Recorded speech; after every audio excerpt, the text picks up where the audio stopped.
Alright, Kachoy. So, nagbabalik na naman tayo dito sa pagwa-wiring. Ayan. Napakadaming driving light ni boss. Ayan, 2, 4, 6 na driving light. Ayan. Nalulobatan siya. So, papalitan natin ng heavy duty lahat. Tapos, ininstalla niya ng mga wiring na pang speaker. Ayan. Mga Kachoy, inuulit ko sa inyo, wag po kayong gagamit ng speaker wire para sa wiring ng Choy Nori nyo. Dahil magkakasunog-sunog po yan. Sigurado. Yan, so magpapalit tayo ng mga wire, maraming wire. Magpa-power upline tayo. Yan. With fast charging. Papalitan po natin to ng original na rectifier. Yan, para sa power upline method. Yan. So umpisahan na natin to dahil mahaba-habang wiringan. Ayan siya. Shoutout sa iyo, boss. Ayan, ang ganda ng wiring mo. Okay, ride safe sa ating Kachoy. Update ako. Alright, so natapos na natin ang wiring natin dito. Ayan, yung loaded na mga ilaw. 6 na mini driving light plus headlight. Naglagay na rin kami ng alarm system at pop-up horn. So, tapos na din. Ang wiring natin is malinis. Loaded po ng ilaw yan. Ayan, maraming ilaw niyan. So sa susunod natin video is papakita ko yung mga ilaw ko kung paano ko sila install. Ngayon pakita ko sa inyo yung starting ng Choy na kahit walang susi magi-start po yan with remote system alarm. Ito, anti-theft po yan para sa mga magnanakaw yan, para hindi nila manakaw yung mga Choy ninyo. Okay, so start natin, walang susi. Umpisa natin dito. Ayan na, nag power on na siya. Ayan. Medyo ano tayo sa sa araw, patayin natin. Nawala. Pag ino natin, ayan, meron na siya. Pwede mo na siyang i-kick ngayon. May power na. Without key, kickstart lang po yan. Di yan po start. Ayan. Off. Gasan natin konti. Ayan. So ayos na.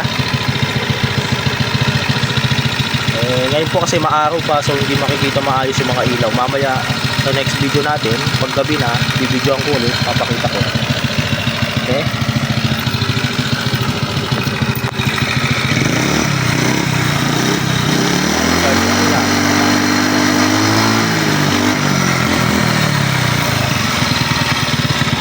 So magpapatayin natin dito sa remote. Ayan. Off. Ayan. So, pwede nating ilak yan. Ayan. So, hindi na nila magagalaw to. Pag ginalaw kasi nila, mag-a-alarm tong remote at mag-a-alarm tong itong Choy Nori. Ayan, gaya yan. Warning sign yun. Ayan. So, ayan, remote. Okay. So, sa next video natin, papakita ko na may mga ilaw and update ko kayo. Okay?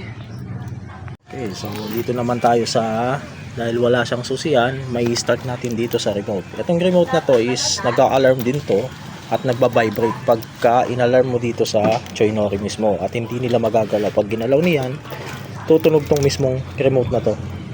Yan, kaya ganun siya ka-safe. Okay siya sa mga alanganing lugar. So kagaya niyan, walang susi, paanda rin natin. Tapos lalayo ako doon, papatayin ko. Yan ba? Pag in-start ko, ayan na, nagkaroon na siya ng ilaw. Ibig sabihin, pwede mo na siyang i-kick. Ayan. Ito po pala, hindi po siya pwedeng maging keyless hanggat hindi po nako-convert yung makina ng may starter. So, kailangan nyo pa rin po mag-convert sa makina ng may starter. Ito po, i-start dyan na walang susi, pero i-kick mo siya syempre. Ayan. Ayan. So, start na siya. Lalayo ako, papakita ko lang sa inyo na pwede mo siyang patayin. Yan. Ito po. Lalayo ako, din tayo pupunta. Yan. Tayo pupunta. Yan. So, ayun yung Choy. Ayun yung Choy. Ito yung remote ngayon. Yan. So, pag pinatay natin, lalayo pa tayo konti. Masyado pang malapit. Yan. Ayun yung Choy Nori. Patayin natin ngayon. Ayun, oh. Yun, ilaw siya, di ba? Kaya ganun siya ka-safe. Yan. So pwede ito kung nagtatrabaho kayo tapos dadaan kayo sa mga alanganing lugar, pwede natin installan yan ng ganito. Mas mainam kung push start, mas madali siyang lagyan. Kasi pag kickstart, kailangan mo pa na mag battery operated bago natin ma-install tong alarm system na to. Okay?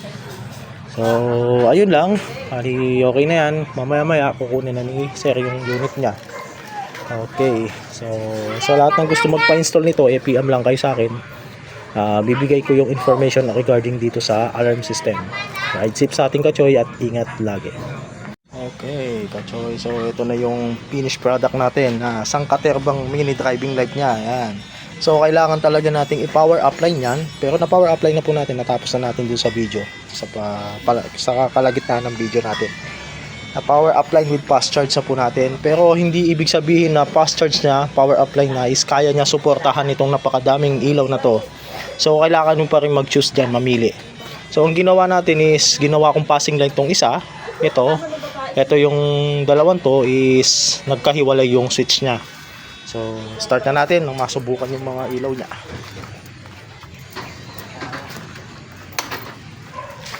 $12.7 fast charge na po yan.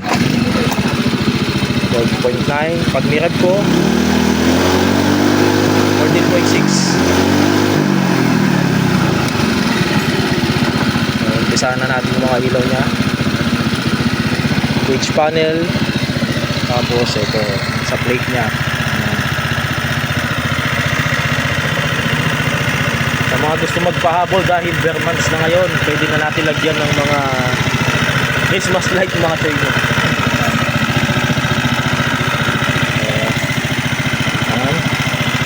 Tagtad natin camera. Okay. Tapos meron pa siyang isa pa. Ito pa yung isa. Yan.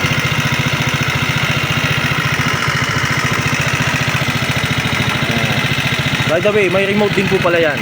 Yung pinakita ko doon sa video. Kahit na walang susi, may start natin yan by kickstart. Kickstart lang po kasi ito na kinonvert kong battery operated. Okay. So, ito siya. And pagsabay natin lahat. Yan ang itsura niya. Christmas season na mga kachoy. So habol na kayo. Lagyan na natin ng mga pailaw yung mga choy nyo sa kabila. Yan. Pag na mayroon din po palang hazard yan, tangga rin natin yung hazard. Yan. Ayun, pogi. Okay.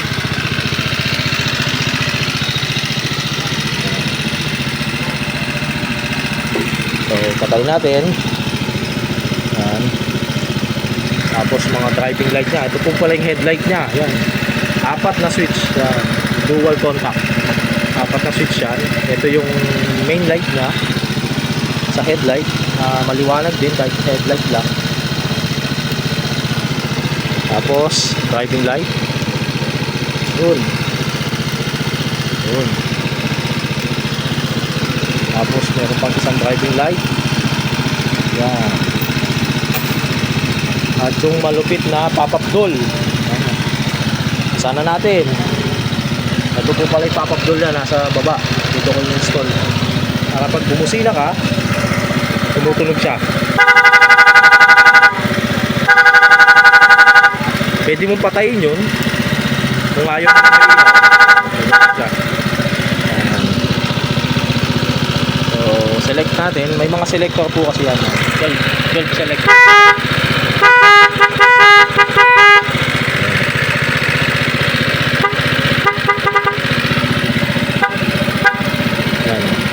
Okay, testing natin.